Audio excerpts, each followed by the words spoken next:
So Greg, with that being said, I'm going to hand it over to you and let you take us through your key marathon training principles. And then we'll come back and we'll have a discussion around fueling for the marathon. So take it away, Greg. Sounds great. You can see my screen okay? Absolutely. Fantastic. So, like I mentioned, I want to talk about some general principles that I use, sort of my overview, no matter the type of runner that I'm working for.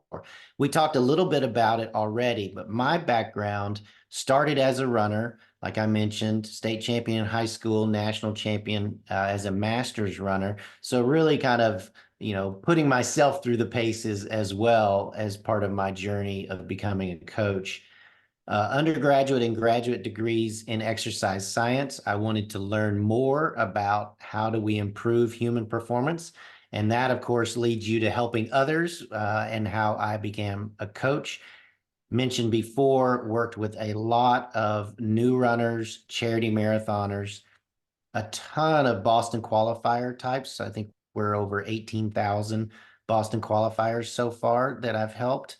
And then even national champions and Olympians at the distance. So this kind of trifecta of doing it myself, studying it in school, and then getting the opportunity to work with a variety of runners really help form what I want to talk about today as the foundational things that if doesn't matter what training plan you're following, what level of runner you are, these are key to keep in mind. And again, I've learned all this by coaching all these different types of runners, new runners and more experienced runners, slower runners and faster runners. Now, obviously, I put all this together in my marathon plans, but I didn't want to speak specifically about, okay, you got to do the McMillan plan. It's more, you can do any plan that works for you. And these are the concepts that will make a difference in your training. The first focus that I have when I am watching an athlete train is we must stay injury free. I know it kind of goes without saying, but if you look at the number of marathoners who have their races ruined because they get injured, you see that it's a real problem. And we have to have it as our focus. Kind of injuries are runner enemy number one. So we have to focus on that.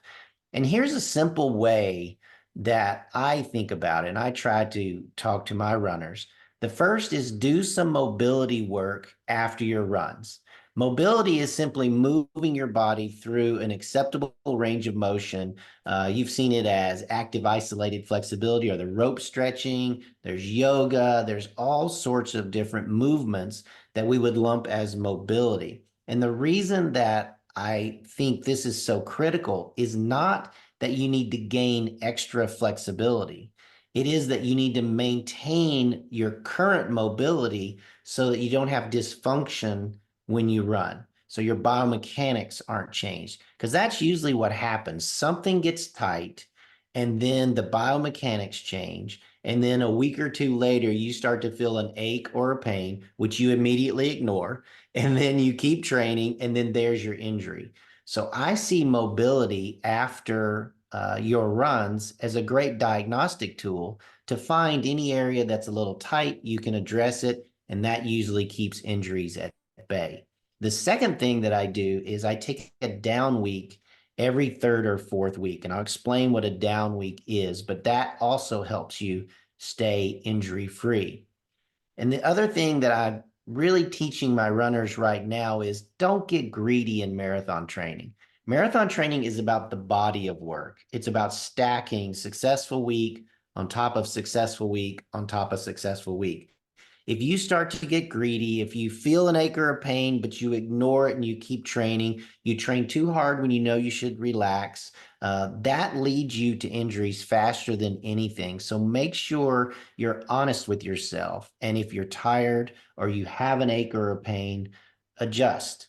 That's really what you have to do. And no one workout or training week or race makes or breaks the entire cycle. And adjusting your plan is very normal. Even for the Olympians I coached, we never executed the training plan exactly as I wrote it from the beginning. We were always adjusting. So remember that as you're training, do your mobility after your runs. Any area that's tight, focus on it so you don't introduce that dysfunction. Because think about it. Running injuries are repetitive motion injuries. They don't happen usually on one step. They happen on thousands of steps. And so if you have dysfunction, you are repeating that poor biomechanical motion over and over and over again. That's what leads to injuries. So you can train for a marathon and be injury free. You don't have to get hurt by training for a marathon. This is something that I've found works really, really well. So my mantra for my runners is our first focus is we've got to train this week so that we can train next week. That's really critical, isn't it? So if you have that mindset, it means you won't overtrain, you won't run through an injury, you'll address everything in a way that you can keep training. The second focus I have is what I call happy brain training. And it's funny, right? Because we normally think about the physical side of running. What are how long are your long runs? How fast are your tempo runs? Those kinds of X's and O's. But ultimately, all of this training is to help your brain. Because the brain works kind of like the computer in your car. It's always monitoring the system and it wants to make sure everything is fine. It does not want to feel threatened at all. And if it does feel threatened, it starts to, much like your car will, brake for you if you're going to run into something, your brain does the same thing. It will send more fatiguing messages to you. It can cut the power to the muscles so they can't contract as forcefully. And you probably already experienced this. When you first started running, your brain was sending all of these signals, right? It was fatigue, stop, why are you doing this? This is horrible, because it felt threatened. But as you did another run and another run and another run, slowly your brain got comfortable that that's okay. This is not a threat. We can allow this to happen. We don't have to send those extra fatiguing messages. We don't have to cut the power to the body. And so what we're doing a lot in marathon training is getting your brain more and more comfortable with marathon type fatigue, marathon type suffering, so that you won't have a pity party late in the race. You'll be able to keep pushing as you go forward. So there's several ways that you can keep your brain happy across your marathon training. The first is to run regularly. You want to have a regular routine following your training plan. You don't want a lot of gaps where you're not running. You don't want to miss a lot of days in a row because, again, that brain needs to be reminded frequently, hey, running's good. Running is fine. It's not a threat. You can let me do it. You also need to run long. And once you get comfortable running long, then you run longer. That, again, tells the brain, don't worry about this longer run, this type of fatigue that I'm feeling, this suffering I'm having as I'm going longer and longer. That makes the brain get more and more comfortable. If you want to have success at the end of the marathon, you have to be able to push even when you have this kind of fatigue and suffering. Now, what I find is a 15 to 30-minute increase from week to week in your long run distance works really well for most runners, up to a normal maximum for your type of runner. And I have a video on my YouTube channel that talks about what are the maximum long run based on your finish time. I mentioned before this idea of the down week. You want to take a down week every third or fourth week, and that's for a mental break as much as anything. If you've trained for a marathon before, you know it can be arduous to have week after week of a week of serious mental and physical challenge. I find if every third or fourth week, you just take a step back mentally and physically, a 15 to 25% reduction in mileage, which you can get by running one less day a week, or just reducing the runs, the duration of your runs. To get that reduction every third or fourth week, I'm telling you, it makes your brain so happy because it refreshes your brain. You can then attack the next segment of training, the next 3 or 4 weeks of training. And obviously, physically, it allows your body to recover. Those injuries that are sneaking up that you might not even feel, This helps that body recover so you don't run into those injuries. I've really found the down week to be a great secret to maintaining your motivation and staying injury free. And for my runners, what they do is they feel like, okay, I've got to focus for 3 weeks and then I get a relaxation week. I'm still training, but mentally it's a relaxation week. Then I find that the quality of those 3 kind of up weeks are really, really high. And they're more motivated and they don't get injured. So it's very important that you take those down weeks. Now, just like running regularly and running a little bit longer and a little bit longer can help train your brain that running is fine and the marathon is fine. It's not a threat to you. You also have to gradually increase your exposure to suffering. Now, this is always interesting to a lot of runners because they are trying to think, well, I don't want to suffer. I don't want to feel any fatigue. I want it to feel easy. I want it to be happy days from start line to finish line. But we know the only way that happens is if you get more comfortable with suffering because it's tough. It doesn't matter if you're at the back of the pack, the middle of the pack, or the front of the pack. It's a hard race. So we have to slowly sort of trickle in more and more suffering so that your brain says, okay, I can handle this. This isn't a big threat. I don't have to send as many fatiguing messages to the brain. And there's a few ways you do this. The long runs we talked about, you fuel on the first ones so that you get through the distance, but then you start to go with more slower fueling so that you have a little bit more suffering toward the end of your runs because now you're ready for that. You want to have a little more suffering. You're getting a little bit more race specific type suffering. I like fast finish long runs. These are runs where you run kind of your normal pace for half the run. And then the second half, you pick up the pace, maybe to marathon pace or a little faster. And then the last 5 or 10 minutes, you run, really hard. And again, that's for your brain. That's so that your brain says, I can keep going even when I'm tired. And you develop mantras and strategies to be able to push yourself when you're tired. That is what you will have to do in the marathon. You will get tired. So you have to have some exposure to that in training. So you develop mantras, whatever that helps you stay focused so you can keep pushing. Goal-based training is also very important for keeping your brain happy.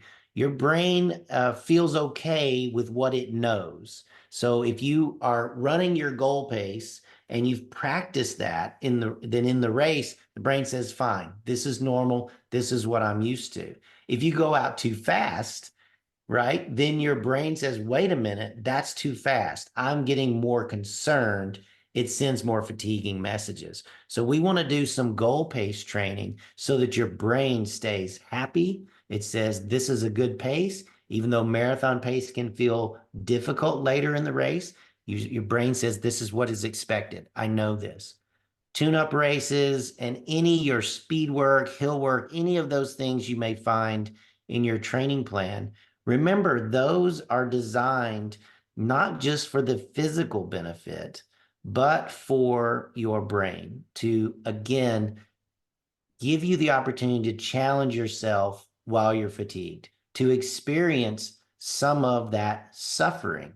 And again, I think suffering is a good word because that's what we do. And it's not a bad thing. It's just something we have to deal with. So you develop strategies to deal with it. For me and my athletes, I find 1 to 3 exposures per week of these kind of more suffering, challenging runs are really important. And that usually gives them the brain training that they need going into the marathon so that they're ready for certainly the last few miles. And again, you have to sneak up on this, right? You can't just start day one in marathon training and, oh, I'm going to run 20 miles as hard as I can. That would be too much suffering. So you have to slowly introduce it across your plan. So as you're seeing your workouts, your long runs, you're thinking, okay, this is fine. I need a little bit more suffering. It's fine if I don't feel great in that run, I want to slowly seek some suffering. Because if you slowly get used to it, you'll start to crave more. You probably already experienced that some where it's like, okay, this 10-mile run, was really hard, but now I don't want to feel that hard again. I want to feel that challenge again. So I think that's really important to keep your brain challenged and see your training not just as the numbers, but what effect is it having on your brain? Because again, that brain is like a computer and it's monitoring your body during training and racing, and we want to make sure it stays happy. Hope that makes sense. So when you think about this happy brain idea, it kind of changes how you evaluate training. Of late, what I've seen a lot are runners that have a good run, but then the watch tells them they didn't have a good run. So then they get confused, and that doesn't lead to a happy brain. So what I look at is, okay, do a run. It doesn't matter if you feel great or you don't feel good. What effect did it have on your brain? So if you have a run where you don't feel very good, but you got the run in, that's a positive day of brain training. That's good for you. But if you looked at the numbers, you might say, "Oh, that was a bad day of running." I don't view it that way. I view how are we going to build your brain to be tougher, more able to push when you're tired, and able to tolerate this suffering. I like my athletes to keep an awesomeness journal. I have a video on that on my YouTube channel. It talks about, the brain, we can be kind of hard on ourselves. And certainly across marathon training, because you have this big giant, event at the end, you can really beat yourself up if you have a bad run, you didn't feel good, you let yourself down, and your brain will feed off of that. It'll live in that. So I like athletes to write down these runs that are really good for I felt great, or really good that I didn't feel good, but I got it in. I'm really proud of myself. Those are things you can come back to and look at across your marathon training plan. That'll help build your motivation and your confidence. So I know we talk a lot in marathon training about mileage and different types of workouts, but it doesn't matter if you're a new runner or trying to make the Olympic team. This is the concept that will help you perform better and better and better. Is if you say, I know this training is going to help my brain stay happy, it won't send as many fatiguing messages. Related to that, we talked about the brain sort of in suffering, but there is the physical component as well. In marathon training, we really have to increase leg and core durability. If you've ever been to a marathon and watched people walking the next day, it's the fittest group of people who are limping around, right? They have incredible fitness, but their legs are really destroyed from the marathon. The reason, of course, is our muscles have a really nice, organized setup, kind of like you see on the left-hand side. But after you fatigue them through something like a marathon, those muscle fibers get disrupted. And the average marathoner lands with 2 to 3 times your body weight about 40,000 times. So think about jumping on one leg 20,000 times over 3 or 4 or 5 hours. Of course, you would be really sore the next day. So a lot of our training has to be focused on, are we building leg and core durability? There's several ways to do this. The first way is to run frequently. Like I said, find your mileage, whether you run 3 days a week, 4 days a week, 5 days a week, 10 days a week, or 10 times a week. Stick with that. Try to think about stacking those weeks. Have 3 up weeks and 1 down week. And that helps build that durability in your leg muscles. The mileage that you're running, try to be consistent with it so you don't have a lot of big training weeks and then low training weeks. You want more consistency in your mileage because that gives your legs continual exposure to building up resistance to this damage that can happen across the marathon. Long runs obviously are a great way to build leg durability. As you're running longer and maybe some of your runs get faster, that's helping to build that leg durability. Fast finish long runs I mentioned before are fantastic for teaching you how to run fast when your legs are tired. That really is a great stimulus to your body. Long runs with pace change, you see this sometimes in workouts or in training plans where it's run 30 minutes at easy pace and then run an hour at your marathon pace and then 30 minutes easy. All of those are training your legs and your core to be more durable. Some people will run on tired legs. Oh, do a longer run the day before your long run so that you're a little fatigued. All of that helps build leg durability because that's something we have to have in every marathoner. And I find that it really is those performance-oriented runners that leg durability is one of the key factors in them not achieving their goals. Now, there's some non-running things that can help build your leg durability too. Core strength and mobility work, these prehab exercises are fantastic. We have a program called Marathon Legs. It's eccentric loading. So eccentric is when the muscles are contracting yet lengthening, which is what happens a lot across when the running stride. So we do exercises to help build up that durability to that eccentric loading. That's been kind of a game changer for us. Hill workouts, speed workouts, double runs, running in the morning, running in the evening, back-to-back longer runs. All of those things can go together to increase your leg durability. So that's one of the key things that you hope to feel across your marathon training plan is that your legs start to feel less and less susceptible to fatigue, less and less sore or tired for the day after or 2 days after your long run. Those are really great signs that your leg durability is increasing. Now it gets easier for people that can run a lot of mileage, right? Like the pro runners that run 100 miles a week. Well, that's a lot. That's a lot of training for durability. But for those of us that don't do that, we need to do some of these other things like the Marathon Legs program to build up that durability. One caution though, of all the systems that adapt, that change across running, the musculoskeletal system is the slowest to adapt. So as you're going across your marathon training plan, you can't just throw all of these ideas there. You can't just run longer every week, more miles every week, faster every week. That will then fatigue the musculoskeletal system just doesn't have enough time to catch up. So that's why those down weeks are important. So when you're thinking about leg durability, it is good to see that mileage increase to a certain level. It's good to see the long runs extending, but just remember that what I talked about in the beginning, being injury free is so critical that you need to realize it takes a little time. So be patient with that. And my impact for you statement, prioritize leg durability training within your capabilities. So that means, if 10 miles was your long run last week, don't do 16 miles, do 12 miles, right? That would be a good way to increase your leg durability, but within your capabilities. Sometimes I see runners get very nervous about not getting their long runs in, and then all of a sudden they're increasing their long runs too much, and that can lead to injury. So think about that too while you're training. Even if you don't have a great run, but you got it in and well, at least I got some leg durability in.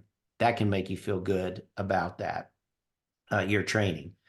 Now, the third component, I know Varn's going to talk a lot more about this, that I look at in marathon training is happy gut training. Obviously, if you're going to be running for 2, 3, 4, 5, 6 hours, you're going to have to fuel. If you weren't running for 2, 3, 4, 5, 6 hours, you usually fuel. So we need to be able to provide fueling as you're running. A lot of that is to keep your blood glucose level stable. So your brain doesn't go, wait a minute, we're in trouble. Blood glucose is dropping. And then some of it is we're actually burning this fuel as we run. So we need to make sure we augment what is already inside our body with some of the things that we're ingesting, because nobody loves going through a race and having a poor experience. And you see this a lot in marathons, too much actually, where people's guts are not happy, they cannot fuel, and then they start to fatigue. The things to think about, I know Varn's going to talk more about it. Stable blood glucose is what your body really wants. But a lot of what the original, sort of the first sports nutrition, was a lot about sort of flooding the bloodstream with carbohydrates and then letting it have the response, which is, that will spike and then it will drop shortly thereafter. We know now that the brain doesn't really like that very much. And we talked a lot about a happy brain.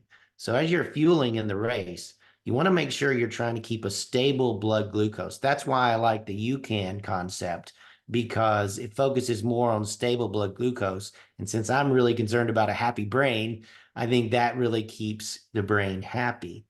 There's another part of the happy gut, and that is that the gut changes, the gut environment changes across the race. So, what tastes good to you and you can tolerate at the beginning of the race can be very different. If you've been to a race or run marathons before, you probably know, oh, that gel I had at mile 5 was delicious. And by mile 20, it made me want to throw up. So we know the gut is changing and it can really get fatigued from fast acting sugars. So you want to think about that, because if the gut is unhappy, then the brain's going to be unhappy. You're not going to fuel, the brain's going to send more fatiguing messages, and you're not going to be able to achieve your goal. And there's lots of different products out there. There's fluids, gels, solids that people take. It doesn't really matter as long as you find what works for you and you experiment. You have to really experiment in those different types of workouts. So the long runs, you want to start working on, I got to dial in my nutrition. What makes me feel good? What are the errors that I have? Maybe I'm taking too much at one point, or maybe I need more for later. Same thing with your key workouts. What's powering you? How does your gut respond when you're running at a higher intensity? Because maybe later in the race, your gut will be fatigued, and that's kind of the environment that will be there, is similar to when you're running intensely in your training. So experiment and see. Hydration is critical. You've got to dilute later in the race. All of those kind of things I know Varn's going to talk about. But the main point here for me is practice, practice, practice. Across your training plan, you need to be dialing in nutrition. By the last 4 to 6 weeks before your marathon, you should know exactly what you're going to do from the time you wake up till the end of the race and even after the race. Exactly what's going to work for you. Make a fueling plan. Really have it dialed in. I'm going to take this at this time, this at this time, this at this time. And that really helps you know exactly what you're going to do, which keeps your brain happy. And then if it's not very complicated, some people, they have like a buffet around their belt at these races, and it's like, that's too complicated. Make it least complicated as possible is really helpful to keep your gut happy. And I like sufficiency. I like being able to carry my stuff like the UCAN Edge. I like being able to have that on board so I don't have to depend on the aid stations in races. So the final point here on this is you've got to practice it. You have to practice this a lot. And I'm sure our elite runner guest will tell you she practiced a lot of what was going to work for her in the Olympic marathon trials. That's what the athlete I had in the Olympics, it was really hot that day. So we had to get ready for, okay, we have to fuel during these hot conditions. So really make sure you dial that in. So Varn, I'm going to stop sharing because I know you want to bring in Tristan to talk more about exactly what marathon training or what she used for her fueling.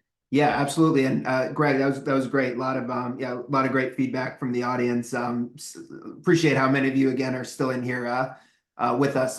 But yeah, a lot of really helpful tips on the training side of things. And you set up the discussion for the fueling part of things, which is a critical component as well. So that's where we're going to spend our final 15 to 20 minutes here. this afternoon. And yeah, let me bring Tristin Van Ord on. Just give us one moment. There you go. She is fast in the marathon, fast to get on camera. It's just how it goes. Tristin, how are you doing today? Thanks for joining us. Good. Yeah, thanks. I'm doing well today. Fully recovered from the trial, so getting ready to do some shorter stuff on the road and track. So, yeah, but still have a lot of good information on marathon training because I'll be doing one this fall. So, yeah.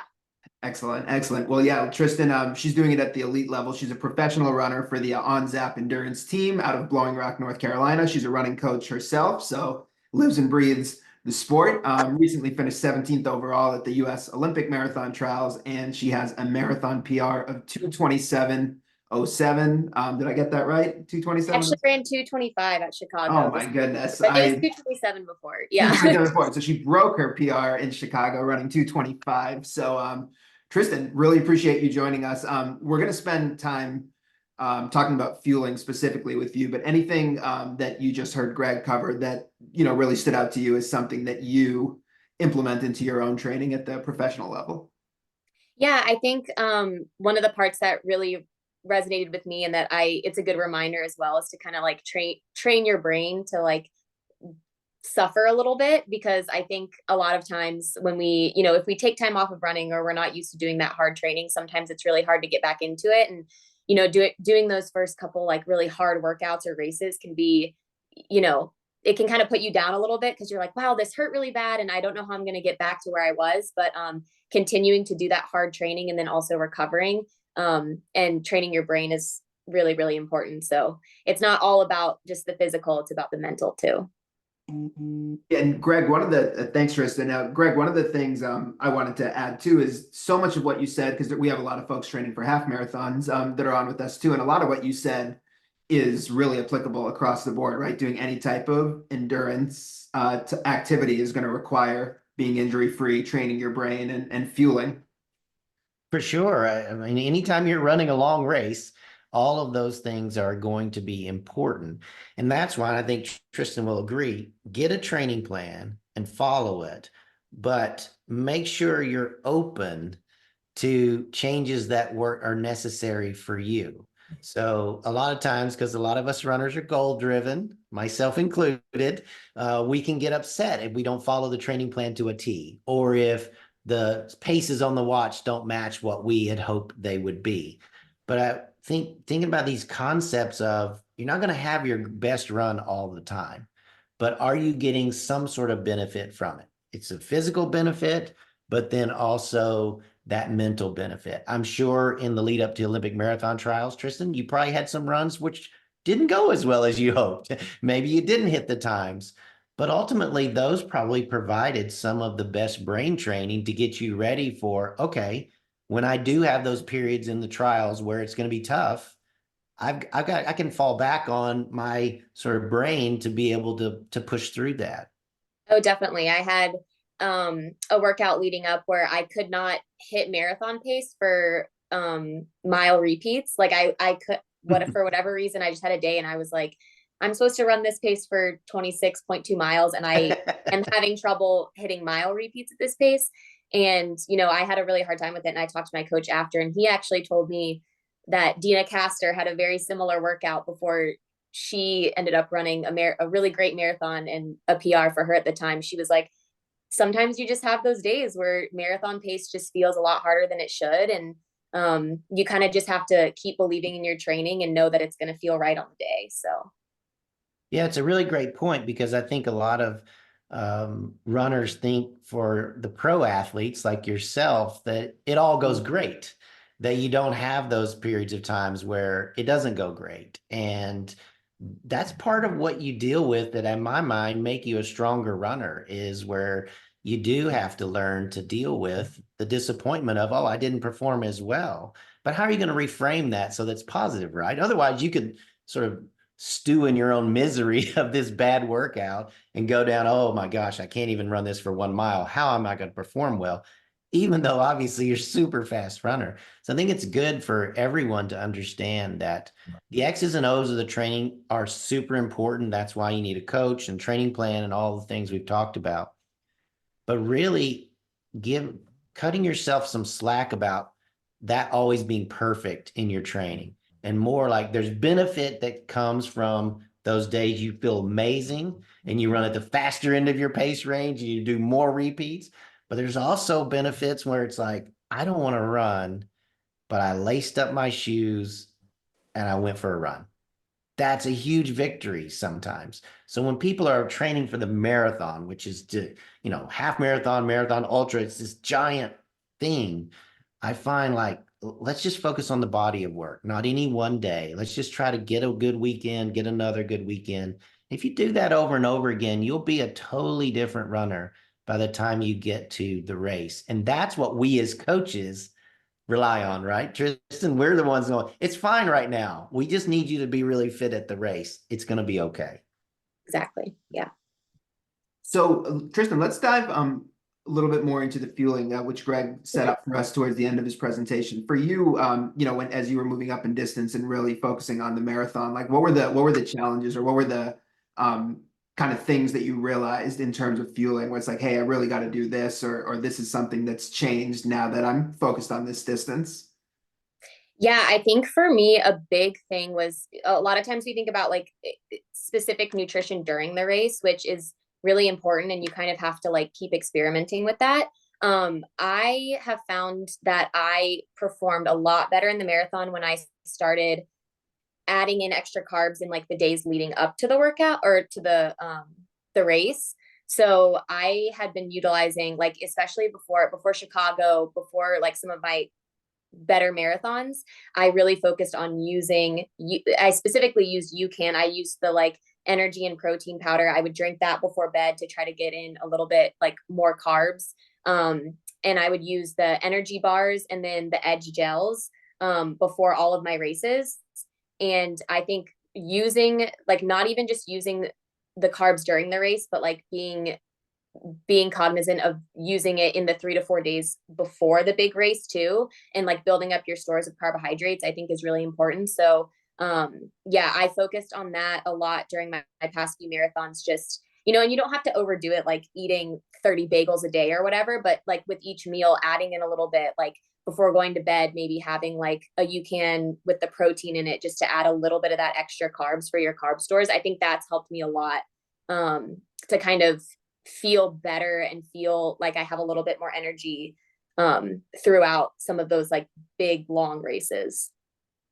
Very, very interesting. And I'm just going to share my screen for a moment. Can you guys see this graph on the screen? You guys, are you able to see it, Tristan and Greg? Oh yeah, I can see Yeah, it. you guys, okay, perfect. So, as Tristan was talking about carbohydrates and Greg was talking about the UCAN as well, one of the unique elements of UCAN is the carbohydrate that's in the product, and it's called Live Steady, formerly called Superstarch for those of you that know the product well, but it's the same ingredient. And I think conceptually, a lot of us realize that all carbs aren't created equal, right? Like, people understand that there's a different effect from eating a sweet potato versus eating a bowl of cereal. And for a long time in the sports nutrition world, all carbs kind of were equal. Most of the companies are using some form of simple sugar, which is designed to give you a very quick energy. So whether you're having an energy bar or a gel or a chew, whatever the format is, the energy delivery is the same. And it's the blue curve that you see here on the graph. It's meant to give you that spike in blood sugar, and it makes you feel really, really good and gets you up for a short period of time. And then you have to do it over and over again. With UCAN and our starch-based carbohydrate, it's really a different kind of energy and a different feeling of energy. So this carbohydrate's designed to break down very slowly and steadily over time. So you're not getting that immediate surge and that rush with any of the UCAN energy products that Tristan was talking about, but you are getting that evenness and consistency across several hours. And kind of the whole backstory to UCAN, what makes the carbohydrate and the starch so unique is that it was actually originally developed as a medical food for kids with a life-threatening blood sugar disease. They have to be fed every 2 hours, day and night, to maintain stable energy levels. And our company, UCAN, we developed a cooking technology that, when you apply it to starch, causes the starch to break down a lot more slowly and steadily over time. So it's a completely natural process, just heat, pressure, and water, but it alters the structure of the starch and causes it to give you a much more elongated, longer lasting feeling of energy. So When Tristan talks about kind of the being able to utilize those products and what she might feel from it, I wanted to share kind of the background on metabolically what's happening. When Greg was talking about his philosophy of fueling being tied into and keeping your gut happy about being tied into maintaining stable blood sugar, there's sort of two ways to do that, right? You could do it with carbohydrate and a starch-based product like UCAN that naturally does it on its own, or you have to try to manipulate it by taking in a sugar-based product at a higher frequency. And there can be issues that, arise with that in terms of GI distress or, kind of just riding that up and down wave of energy. So, Tristan, kind of maybe with that background, can you talk about specifically like implementing UCAN into your training, into some of the workouts, and how did maybe the fueling protocol change for you compared to what you might have been doing before? Or just generally speaking, like how would you fuel a big workout with UCAN? Yeah, so I know Greg was talking about how some long runs you'll do like a fueling long run, and then sometimes you'll do more of like my coach calls it like a fat utilization run, where you're not taking in calories, but you want to take in like electrolytes or something, like just to practice getting the fluid into your body without taking calories in. And this is something like you guys would talk to your coaches about.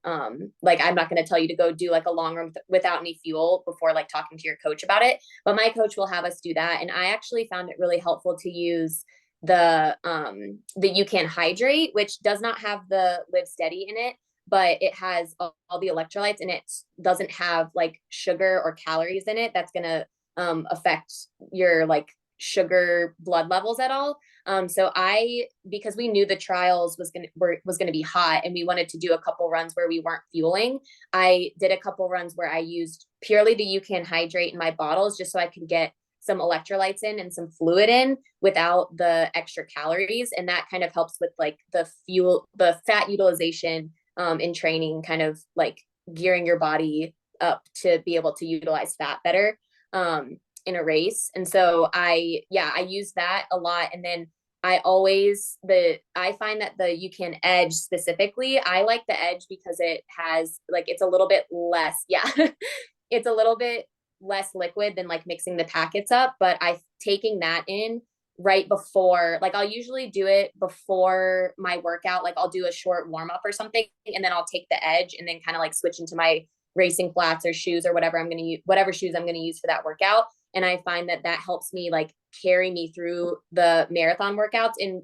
workouts where I can't have like tables out for fueling or like bring stuff in my pockets. I like to use that. So awesome. Greg, maybe piggybacking a little bit off that. So you recommended, fueling for runners prior to the existence of UCAN. You've done it, post UCAN, and the Edge gels that Tristan was talking about. That's these guys right here. So, they look like a gel, but consistency wise, they're more liquidy, maybe more like a smoothie consistency. And most significantly, they have the Live Steady, the starch-based carbohydrate instead of sugar. So this is not going to give you that blast of energy like a sugary gel. So Greg, with all that said, like, how do you find that a lot of the runners you work with are utilizing UCAN if that's what they choose to fuel with? And how would you find them utilizing, the more sugar-based products if that's what they were to fuel with? Yeah, with UCAN, I mean, the Edge has been a game changer for my athletes because a lot of them were suffering from GI distress later in the race, where their stomach just was unhappy, which of course meant then they weren't going to fuel, because you don't fuel if your stomach's unhappy, and then it's a cascade of fatigue, and then you kind of go into the pity party that we have at the end of marathons. So for me, it was, okay, when we have something that's easy on the stomach, that will keep the blood glucose level consistent so that your brain, you don't have that kind of fog or that crash in mental focus. So I would say, every 45 minutes to an hour, take a UCAN Edge and see how you feel. And that usually works for most people. 45 minutes to an hour to take a gel, that is a very simplified nutrition plan, right? You don't need a whiteboard with boxes of when you're going to take what. It's like every 45 minutes to an hour, take a UCAN Edge. And what that was doing was it was keeping the gut from getting upset. and then they would keep fueling, and then they would have more power later in the run. And if they did start to fatigue, so at the end of a marathon, maybe they would take a more of a fast acting sugar gel for the last 30 minutes or an hour of the race, but their gut then could tolerate it because it had not gotten sort of oversaturated from the fast acting carbohydrates. So if you take the fast acting carbohydrates, then it's more of a dance of the blood sugar goes up after you take it, and then it starts to go down because the body compensates. Blood glucose is pretty tightly regulated. It starts to go down. This is toward the crash. You got to hit it again with more so that you're kind of riding this wave, and you hope you never get the dip that causes you to lose your energy. And that's why, for me at least, UCAN is a great strategy, particularly for new marathoners. Like, okay, try this. It's not very complicated. You'll feel fine, and you'll learn how much your stomach can changes as you train. We have a couple of people asking this question in the audience, and I think this conversation is kind of so maybe top of mind for a lot of endurance athletes right now. But the idea of carbs per hour, how many carbs you need, how many carbs can you tolerate, right? There's, a school of thought that and it's been this way for a long time, more is better. And now there's, certain, research that's being talked about where it's saying, you could take 100 or 160. Tristan, I'm curious, from your standpoint, like, do you think about the numbers when you're thinking about carbs per hour? Do you go off feel? And then Greg, from your standpoint, like when we think about the recommendations, you were just talking about a UCAN gel, it has 15 grams of carbs. People, if they're fueling consistently with this, they might be using 1 to 2 gels per hour, 30 grams of carbs per hour. Now, certainly we have some of our, elite runners at Tristan's level that maybe are using it a little bit more frequently, but then you have other products, that might be talking about 100 or 160 grams of carbs per hour. So, Tristan, first I'll start with you. How do you think about the quantity of carbs? And then Greg, maybe you can comment just on the variance and how you approach it with your athletes. So I've been really lucky in that my coach has kind of, he's worked with marathoners, and he kind of had, he was like, we're going to experiment with stuff. You should roughly take in this many calories. So I actually I don't think about it in numbers and like trying to get like everything out of like all my bottles or anything. I just kind of like for me, it's lucky because I have tables set out on most of my races where every 5K I can take in carbohydrates and not really have to think about it as much.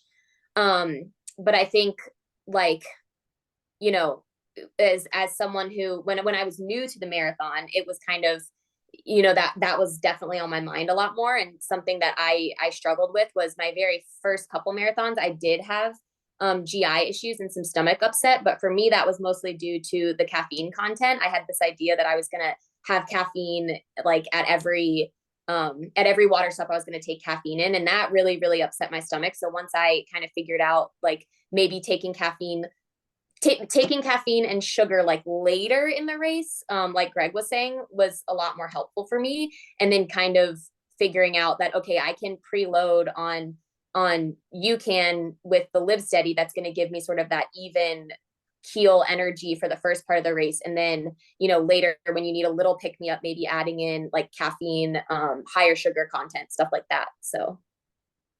Very good. Greg, how about you? Sorry, I'd muted myself. I think trying to do the numbers, the grams per hour is not the root metric. The metric is stable blood glucose. The metric is that you do not have a drop in blood glucose. How that's achieved can be achieved in different ways, right? You can do the typical, put a lot of fast acting carbohydrates, and then do it again on some regular cycle so that you never have a drop in blood glucose. And if you do that, then the math thing starts to work, right? Because they're trying to say, well, how much can your stomach tolerate before it fatigues? With UCAN, it's not approaching it in that same way. It's approaching it in stable blood glucose.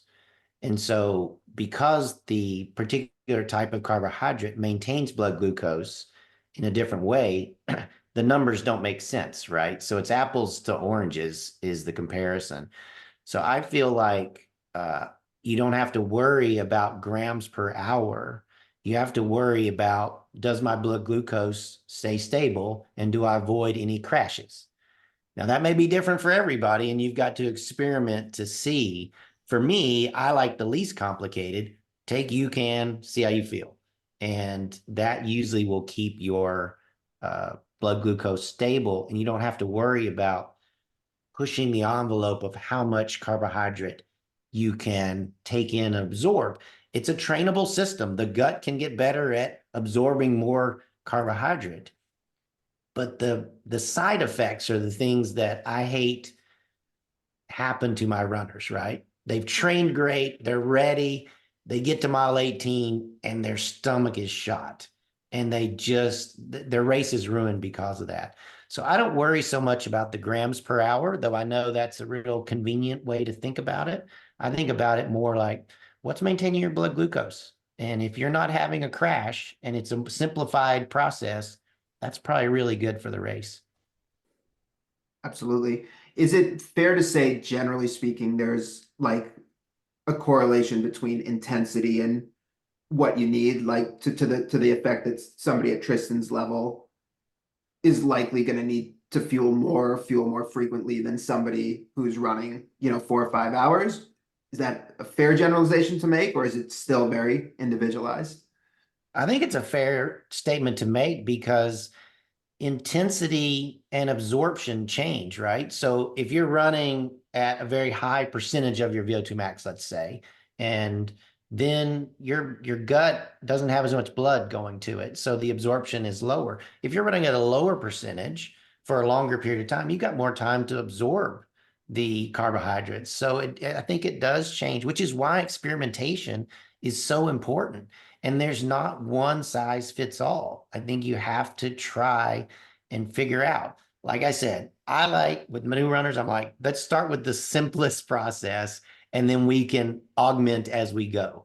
Let's not start with a very complicated process that has potential side effects. I would rather be, oh, I need to take more gel, more edge, more frequently than it is, oh my God, my stomach's upset. I was vomiting. The whole run was ruined and I just felt terrible. I'd rather have the former. Yep. We are coming up a couple minutes past time here. Just close us off with a couple last things, and then Tristan, I just got one more question for you.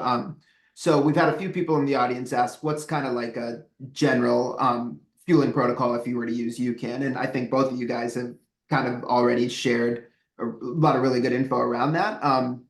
So really with UCAN, I'd say the primary products people are using to fuel with for the marathon are the UCAN energy powder. This comes in, this is a single serving. This comes in a bag with more servings as well. And then the UCAN energy gel.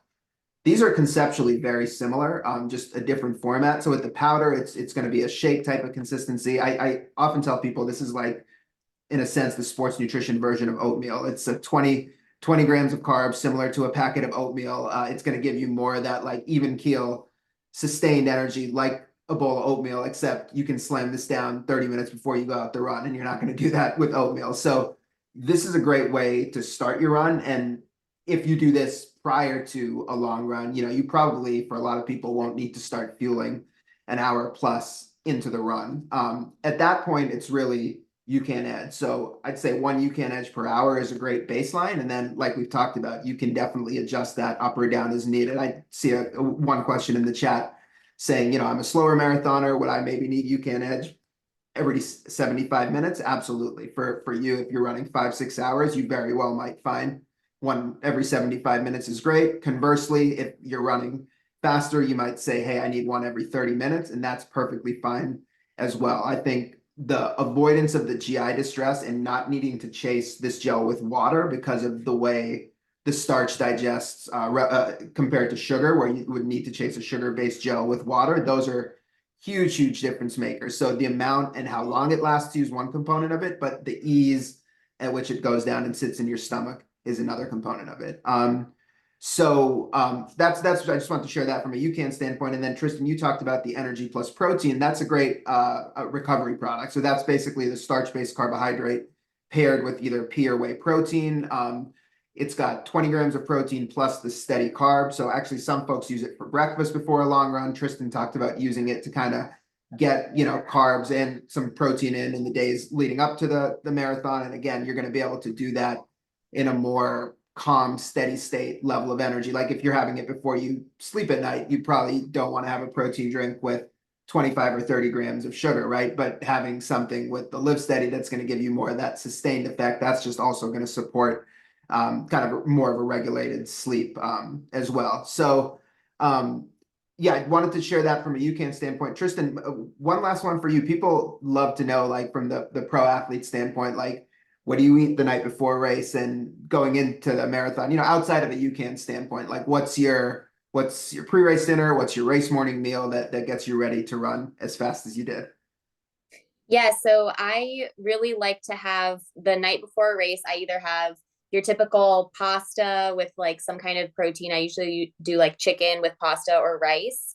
And then I actually go super light, like you know, big salad girl. I love salads, but like the night before a race, I don't want to mess with any of that. Kind of just do the simple, the easy to digest kind of stuff like pasta, rice, chicken, like maybe a couple rolls with butter. I don't shy away from dessert the night before a race. I'll go with like chocolate chip cookies. You know, that's still carb loading. Get some dessert in there too. And then the morning of the race, I always do some kind of like bagel or toast.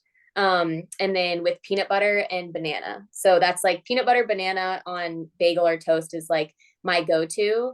And then obviously before, you know, I'll do that a couple hours before. And then in the hour leading up, I'll have some of like the UCAN edge just to kind of hold me for the first part of the race. But yeah, definitely I go with your stereotypical pasta or rice the night before. And then simple bagel, peanut butter that morning. So There you go. You heard it. You heard it yeah. right here exclusively. Thanks, Tristan. Greg, any sort of final point from you on the fueling side of things? Anything that we didn't cover that you wanted to emphasize? Yeah, I think, and it was mentioned in the chat as well, just the idea that, you know, we're trying to burn more fat. We have a lot of fat. Even if you're super, super skinny, you have a lot of fat to burn for fuel. And having stable blood glucose is a great way for the body to learn to, you know, utilize that fat and not have to rely so much on our limited carbohydrate stores. So a big part of training is building up those carbohydrate stores. That's what happens when you do the long runs, you lower the carbohydrate stores and then they build up, but mainly that you're burning more fat when you're running. And that's a real benefit because we have kind of unlimited stores of that for the marathon. And the carbohydrate is what we're, you know, trying to avoid fatiguing. And I think stable blood glucose is a great way to ensure that your body says, let me optimally use fat for the pace that I'm running. And that's a benefit for the marathon. You can use less carbohydrates and burn more fat at your race pace. You have a higher chance of finishing strong at the end of the race. Absolutely. And yeah, there's a lot of questions actually in the chat, like you mentioned around that. And I think, you know, you mentioned the fasted runs as a technique to stimulate that. And then also with like we talked about with UCAN and the way that the starch trickles in very slowly and it doesn't cause that big glucose or insulin response. It's also a carbohydrate that's compatible. And this is what the clinical research on UCAN showed. It's more compatible with fat oxidation during exercise than simple sugar. So you're kind of the UCAN fueling in a way is giving you the best of both worlds. It's giving you that steady trickle of glucose to support that maintenance of stable blood glucose, but it's not giving you that continuous surge of sugar where your body's kind of constantly in that sugar burning mode instead of that fat burning mode. Tons of great information, Greg and Tristan. I know, I mean, I don't think we've had the chat lit up with this many questions in recent memory. So I really appreciate both of your time. We could stay here for another 30 minutes, but I'm going to let folks go carry on with their day. Well, Tristan, we'll thanks have so to do much. another one, won't we? We'll have to dive in topic by topic. That's it. I was going to say, exactly. This is just fodder for the next one. Tristan, real quick, what's next for you? Have you had a chance to think about it or plan for it yet? Yeah, I'm gonna try to do some stuff on the track and see if we can get my track times down a little bit. So I've sort of been like, you know, trying to get everything I can out of the roads in the marathon, and I haven't raced track in a really long time. So definitely gonna try to get on the track, do some shorter road races. So yeah. Wonderful, wonderful. Well, you can follow her on Instagram at Tristin Van Ord. Greg, you can check out all of his resources and training plans at McMillanRunning.com. We are, I see out of everybody here in the live audience that made it through the end, we are going to pick one of you and we'll email you here in just a little bit, letting you know that you won the free McMillan training plan and the free UCAN training bundle. Everybody will also get a recording of this in their email in a couple of hours. But Greg and Tristan, thank you guys so much. Really appreciate you being on with us today and tons of great information. Thank you so much. Awesome. Thank you. Bye-bye. Take care, everybody. Thank you.